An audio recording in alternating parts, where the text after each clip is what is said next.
पर आपका स्वागत है। दोस्तों, कल्पना कीजिए अगर मापन ना होता तो हम दूरी कैसे बताते। बस थोड़ा आगे चलो या इतना ऊंचा है जैसी अस्पष्ट बातें ही कह पाते। विज्ञान, तकनीक, यहाँ तक कि रोजमर्रा की जिंदगी, सब कुछ मापन पर टिका है। यही कारण है कि इंसान ने अलग अलग प्रणालियां बनाई, सीजीएस, एमकेएस, एफपीएस और अंततः अंतर्राष्ट्रीय मानक एसआई सिस्टम। यहीं से शुरू होती है आधुनिक विज्ञान की असली यात्रा। आज हम इसी मेजरमेंट की दुनिया में उतरेंगे। एसआई यूनिट्स और उनके बिल्डिंग ब्लॉक्स, स्केलर और वेक्टर का फर्क, लाइट ईयर और एंगस्ट्रॉम जैसे अनोखे यूनिट्स, और यूपीएससी प्रीलिम्स के लिए सबसे जरूरी एमसीक्यूज। तो आइए मेजरमेंट को सिर्फ याद नहीं करते बल्कि कॉन्सेप्ट्स प्लस एमसीक्यूज से इसे मजबूत करते हैं। समझने के लिए भाई उसे नापना कितना जरूरी है ना? आज हमारे पास जो स्रोत हैं वो इसी नापतौल मतलब भौतिक राशियों और उनके मापन की दुनिया में हमें ले जाते हैं। बिल्कुल। और ये सिर्फ मतलब लंबाई या वजन नापने तक ही नहीं है। हाँ, सोचिए कैसे अलग अलग जगहों पर पहले एमकेएस, सीजीएस, एफपीएस जैसी प्रणालियां थीं। हाँ, अलग अलग सिस्टम थे। और फिर विज्ञान और व्यापार को एक कॉमन भाषा देने के लिए एक अंतर्राष्ट्रीय मानक एसआई सिस्टम बनाना पड़ा। अच्छा, जो असल में एमकेएस का एक सुधरावा, ज्यादा व्यवस्थित रूप है। ये मानकीकरण मतलब स्टैंडर्डाइजेशन, यही तो है आधुनिक विज्ञान की नींव। तो चलिए इन स्रोतों में जरा और गहराई से उतरते हैं और समझते हैं कि इस नापतौल के पीछे का विज्ञान क्या कहता है। सबसे पहली बात जो सामने आती है वो है मात्रकों का वर्गीकरण।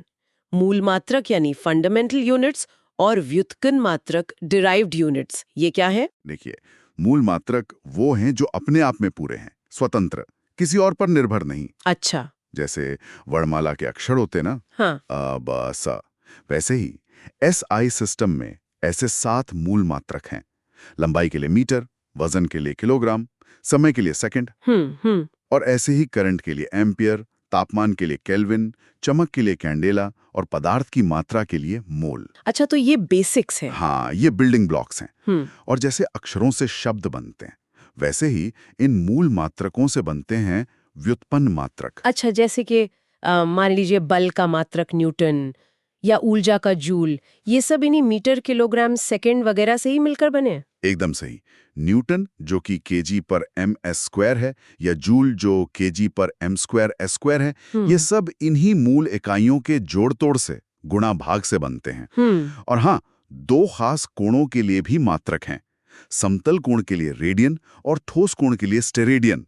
ये पूरा वर्गीकरण, क्या कहते हैं, पूरी भौतिकी को एक व्यवस्थित ढांचा देता है। ठीक है, एक और वर्गीकरण जो इन स्रोतों में काफी महत्वपूर्ण लगता है वो है अदिश स्केलर और सदिश वेक्टर राशियों का।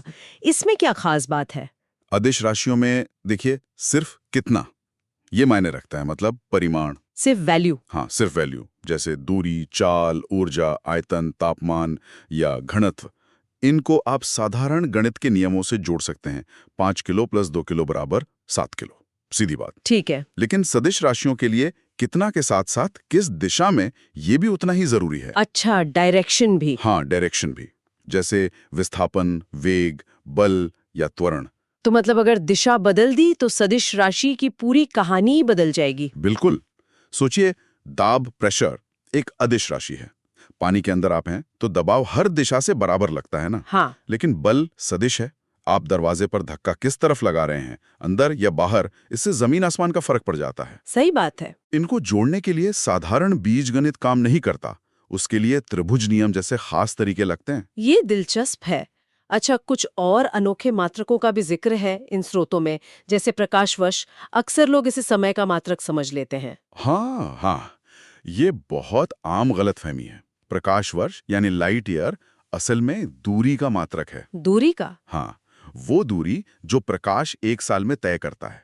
मतलब बहुत बहुत ज्यादा लंबी दूरी, खगोलीय पैमाने पर तारों वगैरह की दूरी नापने के लिए। अच्छा। वैसे ही बहुत छोटी लंबाई जैसे तरंगदैर्ध्य, वेवलेंथ के लिए एंगस्ट्रॉम का इस्तेमाल होता है, और ध्वनि की तीव्रता के लिए डेसिबल। और ये जो व्यवहारिक दुनिया है, जैसे इंडस्ट्री वगैरह में, वहां शक्ति के लिए हॉर्स पावर का इस्तेमाल होता है, ये भी सुना है। हाँ, अश्व शक्ति या हॉर्स पावर, जो लगभग 746 वॉट के बराबर है।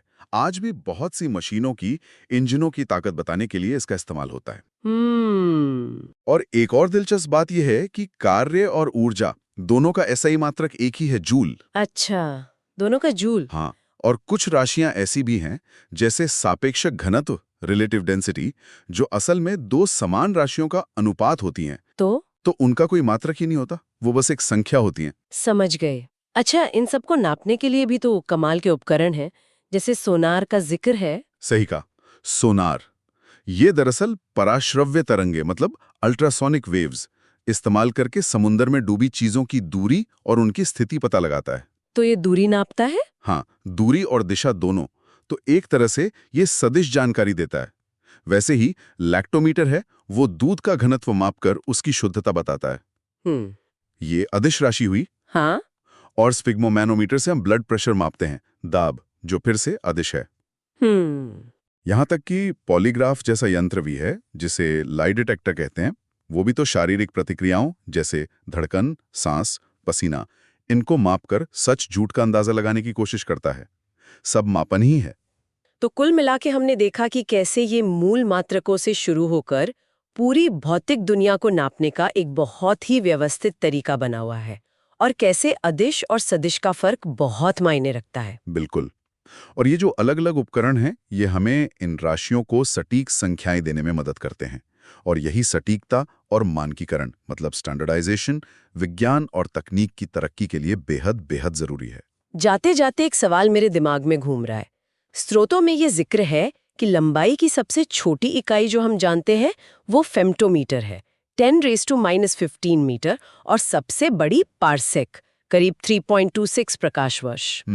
क्या वाकई ब्रह्मांड में नापने लायक सबसे छोटी और सबसे बड़ी चीज की कोई तय सीमा है, या ये बस हमारी आज की समझ और हमारी तकनीक की हद है? क्या पता कल कुछ और पता चले। ये सोचने वाली बात है। शायद ये सीमाएं हमारी जानकारी की सीमाएं हों। वक्त ही बताएगा।